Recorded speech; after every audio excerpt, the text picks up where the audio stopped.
सिद्धार्थ थे, अपने घर से निकले, उनने 3 घटनाएं देखी। एक वृद्ध व्यक्ति को देखा, उनके मन में प्रश्न आया, मैं भी होऊंगा क्या। उनने एक व्यक्ति को बीमार देखा, उनके मन में प्रश्न आया, मैं भी पड़ूंगा क्या। उनने एक व्यक्ति की शव यात्रा को निकलते देखा, मन में प्रश्न आया, मेरी भी निकलेगी क्या। और 3 प्रश्नों के साथ आंधी आई, सिद्धार्थ को गौतम बुद्ध बना करके चली गई। व्यक्ति के जीवन में ऐसे ही आंधियां आती हैं, और जो आंधियां आती हैं वो हमें सदा सदा के लिए बदलने के लिए आती हैं।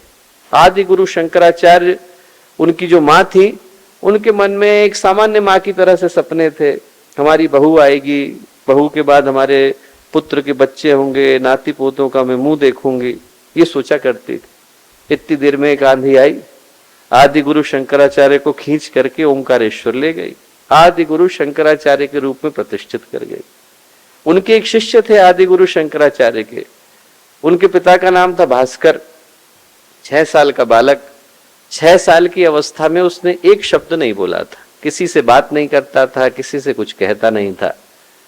पिता को, माता को, दोनों को बड़ा दुख। दोनों आदि गुरु शंकराचार्य के पास पहुंचे, आप बड़े सिद्ध संत हैं, हमारे बच्चे के सिर पर हाथ रख देंगे शायद बोलना शुरू कर दे, ये बोलता नहीं है। आदि गुरु शंकराचार्य ने बालक की आंखों में आंख डाल करके देखा, बात नहीं करता है। बोले हाँ, इसको पता नहीं है ये कौन है। जैसे ही ये बोलना था वैसे ही उस बालक के मुंह से निकला, मनोबुद्धि अहंकार चित्तानि न हम न च श्रोत्र जिह्वे न च घ्राण नेत्रे चिदानंद रूप शिवोहम शिवोहम। न मैं मन हूं, न मैं बुद्धि हूं, न मैं चित्त हूं, न अंतःकरण हूं, मैं बाहर की इंद्रियां भी नहीं, मैं तो शिव रूप, मैं शुद्ध हूं, मैं निर्विकल्प हूं, मैं निष्पन्द हूं, मैं तो शुद्ध मुक्त आत्मा हूं। जैसे ही ये कहना था, पिता के चेहरे पर मुस्कुराहट आई, अरे हमारा पुत्र बोलने लग गया। खुशी खुशी उसे लेकर के घर को गए, माता पिता दोनों खुश, आदि गुरु शंकराचार्य का आशीर्वाद मिल गया है, अब हमारा पुत्र बोलेगा। 24 घंटे गुजारे, एक शब्द नहीं बोला। दोबारा से लेकर के आए, कल आपके सामने तो संस्कृत का स्तोत्र बोल रहा था, अब हमारे सामने तो कुछ भी नहीं बोल रहा है, एक बार फिर से सिर पर हाथ फेरिए। आदि गुरु शंकराचार्य ने कहा कि ये कौन है।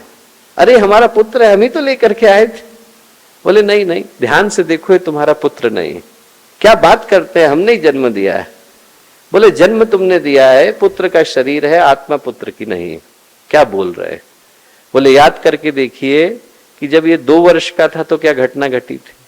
याद किया माता पिता ने, 2 वर्ष का था, नदी में नहाने के लिए गए थे, और जैसे ही नहाने के लिए गए थे तो पुत्र का शरीर वहीं पर डूब गया, प्राण छूट गए। दोनों माता पिता कलप रहे थे, कलपते कलपते एक योगी के पास गए, वो वहीं ध्यान में बैठे थे, उनके चरणों में पुत्र का शरीर रख दिया, क्या पता आशीर्वाद मिले और आशीर्वाद मिलने से पुत्र के अंदर जीवन आ जाए। ये सोचकर पुत्र को माता पिता के चरणों में योगी के चरणों में रखा माता पिता ने। थोड़ी देर में पुत्र की सांसें चलने लगी, खुश खुश घर को लौटे। आदि गुरु शंकराचार्य बोले कहानी का एक पक्ष आप लोग जानते हो, कहानी का दूसरा पक्ष क्या है।